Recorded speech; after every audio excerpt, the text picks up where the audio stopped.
Assalamualaikum warahmatullahi wabarakatuh. Oke, saudara-saudaraku sekalian, aku sini ingin menjelaskan tentang tips membeli motor second. Oke guys, di antara langkah-langkah yang harus kita ketahui ketika kita ingin membeli motor, contohnya motor Vario. Nah, ketika kita membeli, pegang dulu STNK dan BPKB-nya. Oke, pegang STNK dan BPKB-nya, kita cek dulu. Sesuaikan BPKB dan STNK-nya sesuai dengan rangka. Nah, ini nomor seri rangkanya ya. Samakan dengan BPKB dengan STNK.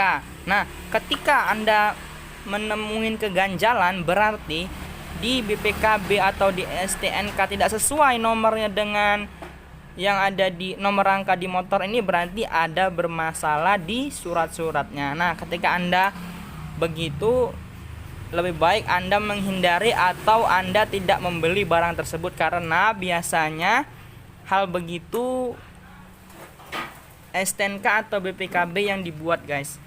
Apabila seri BPKB dengan STNK-nya sama, maka langkah selanjutnya adalah Anda harus melihat rangka mesin.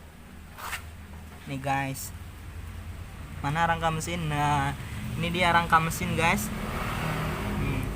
Kita cocokkan dengan BPKB-nya, sesuai enggak rangka mesinnya.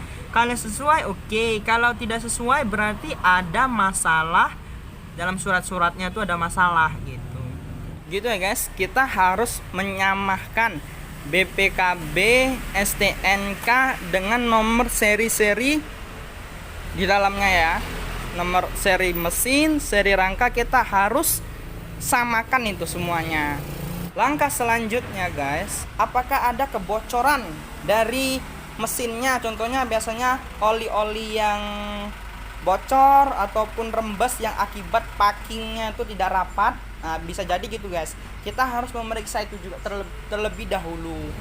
Karena apa? Itu memudahkan kita ketika kita menggunakan kendaraan tersebut, dan memudahkan kita ketika barang itu sudah jadi milik kita, sehingga kita tidak terlalu komplain dengan pedagangnya. Nah, dari sini tuh guys kelihatan ya mesin-mesinnya tuh, bawah mesinnya. Nah, biasanya itu dia kalau bocor otomatis bawahnya itu daerah sini, daerah sini itu banyak oli hitam-hitam dia biasanya. Nah, kalau ini kan enggak, kering, oh berarti motornya sehat. Iya. Ataupun kita bisa melihat dari sini juga, dari dalam sini. Biasanya tuh kalau memang benar-benar apa, ada juga dia kotor lah, bekas-bekas oli.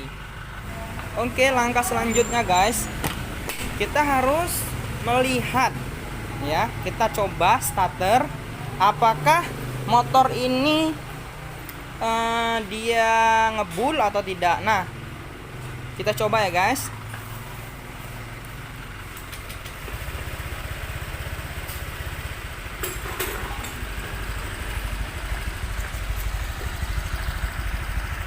Nah, oke guys, ini ya, tidak kelihatan ngebul ya guys.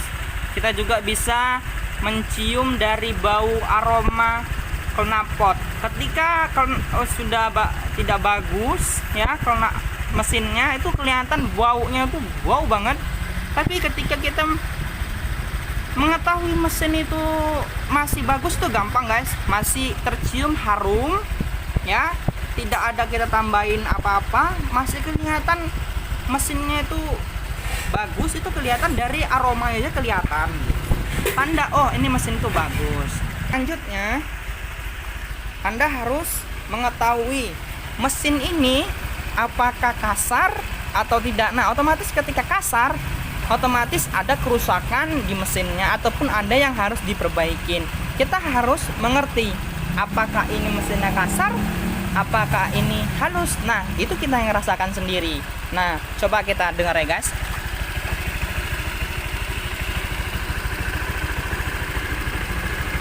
Nah, ini lembut banget guys, mesinnya lembut ya, karena mungkin sering di servis apa segala macam. Nah, ini langkah-langkah yang harus kita untuk yang simple ya guys. Ini kita harus memahami, harus ya. Jangan sampai kita membeli barang yang rusak, jangan sampai kita membeli barang yang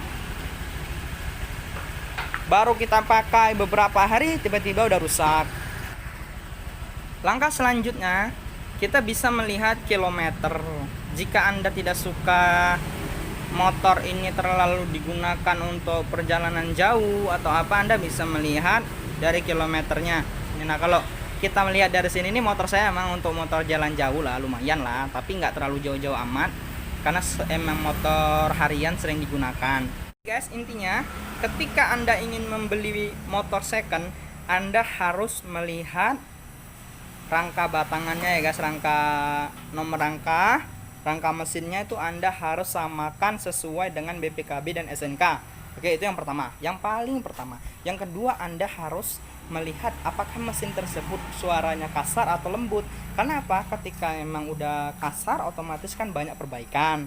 Nah, kalau emang banyak perbaikan, otomatis ada pengeluaran lagi. Nah, makanya ketika kita membeli harus kita cek mesinnya lembut atau kasar. Yang selanjutnya, kita harus melihat ya, kita harus lihat apakah dari dari knalpot tersebut mengeluarkan asap. Nah, ketika keluar asap, otomatis otomatis mesinnya itu tidak bagus kalau sudah keluar asap. Biasanya begitu. Jadi kalau motor udah keluar asap, biasanya kurang bagus, ya guys. Nah, yang selanjutnya kita melihat ya, kita harus cek itu bawah mesin itu. Di bawah mesin itu kan biasanya ada yang bocor, ada yang apa, itu harus kita lihat bocor enggak sih itu gitu. Kalau nggak bocor otomatis kan bagus, berarti olinya nggak tumpah, nggak sering bocor. Nah, kalau yang udah kurang bagus, biasanya oli-oli semua tuh di bawah tuh guys, banyak olinya di bawah itu. Banyak olinya kenapa? Ya karena bocor, mungkin karena packingnya kurang, minta diganti, atau memang motornya minta diperbaikin atau turun mesin. Biasanya banyak gejalanya tuh biasanya kayak gitu. Makanya kita harus hati-hati kita membeli. Kalau udah bocor itu biasanya harus ada yang harus dibuka, harus apa, jadi banyak perbaikannya. Oke guys, oke, semoga bermanfaat ilmunya guys. Sekian, assalamualaikum warahmatullahi wabarakatuh. Jangan lupa subscribe and like ya guys.